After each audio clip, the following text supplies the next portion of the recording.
What is up, guys? EJ here, aka FORKERBALL 007, and welcome to the Movie Reviewers 100, this great collaboration channel on YouTube that I'm proud to be a part of. So this week is Brian De Palma week. Yesterday, Alan kicked off the week with a really good review of Casualties of War from 1989, a film I still need to pick up actually on DVD. Brian De Palma is a very good director. Little hit or miss in recent years, I'd say. But he's done some great movies and been working a long time, since the 60s. Sort of broke through with great horror films in the 70s, especially with Carrie, which I reviewed a couple weeks ago for Sissy Spacek Week. Sort of discovered John Travolta, appeared in great thrillers like Blowout and Dressed to Kill. Then, of course, he made some great mob movies. Of course, the classic Scarface in 1983 with Al Pacino, and 10 years later, Carlito's Way, also with Al Pacino. And he's done some recent thrillers. I remember Femme Fatale, interesting film from 2002, and Mission to Mars from 2000. I really enjoyed that movie. It didn't do very well. It's got a really good cast and solid effects. I dig that film, Mission to Mars. But my favorite De Palma film, without a doubt, and one of my favorite films of all time, in fact, one of my favorite movies of the 80s, is his 1987 classic, one of the best mafia mob movies of all time. And that is The Untouchables, of course. The film is set in 1930 in Chicago, of course, where Al Capone has his clutches on the city during the height of Prohibition. Violence and gang warfare is taking down the city. You've got that great opening scene where the poor little girl gets blown up in the bar at the beginning. And of course, Kevin Costner plays Elliot Ness, the Treasury agent who's brought in to take down Al Capone and all the bootleggers and so on, and put an end to the crime wave that's sort of sweeping Chicago at the time. At first, he doesn't succeed. He doesn't know where to go. He doesn't know who to trust. Everybody's on the take. But then, of course, he runs into a beat cop on the bridge at night, and of course, that cop is played by Sean Connery, my all-time favorite actor, and of course, he won Best Supporting Actor for his performance as beat cop Jim Malone, who Ness recruits to become part of this special elite team, who would be known as the Untouchables.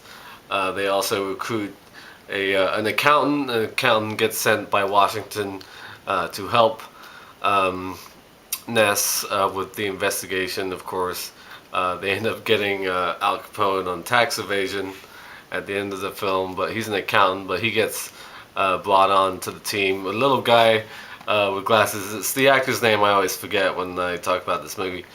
Charles Martin Smith is his name. And of course, there's one more member of the team, because Ness and Malone can't really trust any veteran cops. They go to sort of the new recruits, where the new recruits are training, and they get a sharpshooter played by a young Andy Garcia, who's great in this film as well. I just love this film, and then the four of them basically have to take on Al Capone and his businesses, and take him down that way. Of course, Malone, Sean Connery gives so many great lines, so many great lessons to Elliot Ness throughout the movie.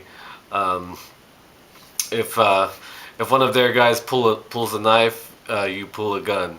If one of theirs puts yours in the hospital, put one of theirs in the morgue. That's the Chicago way, basically. Just a fantastic film. So many iconic moments. Yeah, I love the first meeting between Connery and Costner on the bridge. That first night. I also love the raid at the border with Canada and America. They go up to the border to stop a shipment of Canadian whiskey, and you have the horses charging. That's a great scene. Absolutely love that scene. And then, of course, you have the tragic deaths of two of the members of the team. The little accountant gets shot in the head in the elevator, and of course, you have Sean Connery's epic death scene where one guy shows up to his apartment with a knife, and of course, Connery pulls out his shotgun, sort of pushes him out the doorway where he gets gunned down by Billy Drago's character, sort of this hired hitman. Um, yeah, it's a devastating scene. I absolutely love that scene, even though it's the end of Sean Connery in the film. It's a really great scene, and of course, then you have the epic gunfight in slow motion on the steps of the train station with the baby carriage rolling down the steps. That's a fantastic scene. Watching it again the other day.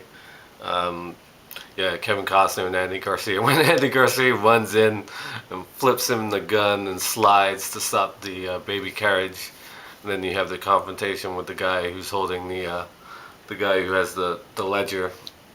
What's his name? The bookkeeper, that's it, the bookkeeper hostage, that confrontation. Then, of course, you have the final courthouse scene where Robert De Niro, of course, as Al Capone. Sort of an extended cameo. It's always considered an extended cameo. Robert De Niro's role as Al Capone in this film. You have the epic conclusion at the courthouse, and then, of course, Kevin Costner gets even with Billy Drago's character on the roof for killing Malone. The music is fantastic. The score by Ennio Morricone. I just love the music in this film. Especially the scene where Malone gets killed. You have that juxtaposed De Niro, Capone. He's at an opera, and the operatic scene. While Malone is bleeding and crawling around in his apartment. The contrast of those two moments are really, really epic. I love everything about this film. It goes without saying. It's one of the best films of the 80s, in my opinion. One of the best Kevin Costner movies when he was sort of at his height at this time, when he made films like Field of Dreams and JFK, which somebody reviewed a couple weeks ago.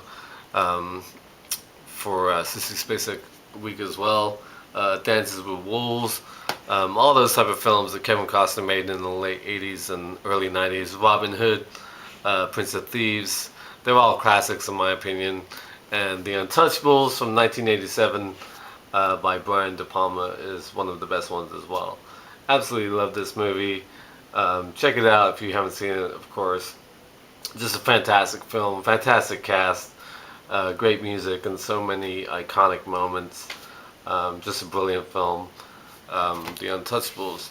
So yeah, that is my review for this week. Like I said, Brian De Palma week. It's going to be a really good week. A very good director. So look for some good films that the guys will cover the rest of the week. Thank you for watching as always, and until next time, I'll see ya.